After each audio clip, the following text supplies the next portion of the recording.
Conseil pour les frères qui étudient, que ce soit à Médine, à la Mecque ou à Riyad ou dans un pays arabe et qui achètent beaucoup de livres.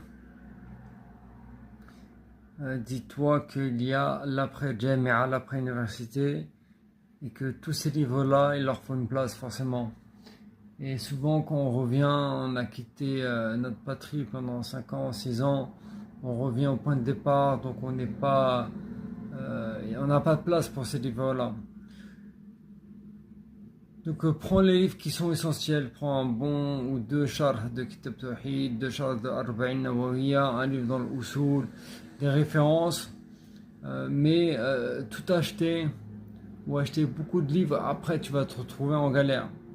Car les livres ne supportent pas les voyages, les transports d'un endroit A à un endroit B, ça va être compliqué. Tu peux le faire une fois, tu peux déménager une fois, mais si tu as 30 cartons de livres et tu déménages 5 fois, et c'est souvent le cas pour nous, ça va être ultra compliqué.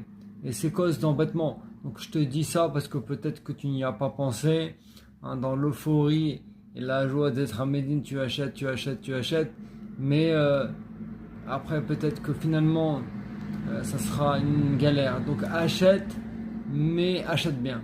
Et les mektebat de certains chouyours n'étaient pas des grandes mektebat. Prenons par exemple Ibn al-Taymin, il avait quelques livres, mais ils étaient maîtrisés. Certes, on connaît la délectation qu'on a quand on prend un livre et on trouve une faïda. Il n'y a pas de problème. Mais trouve un autre moyen.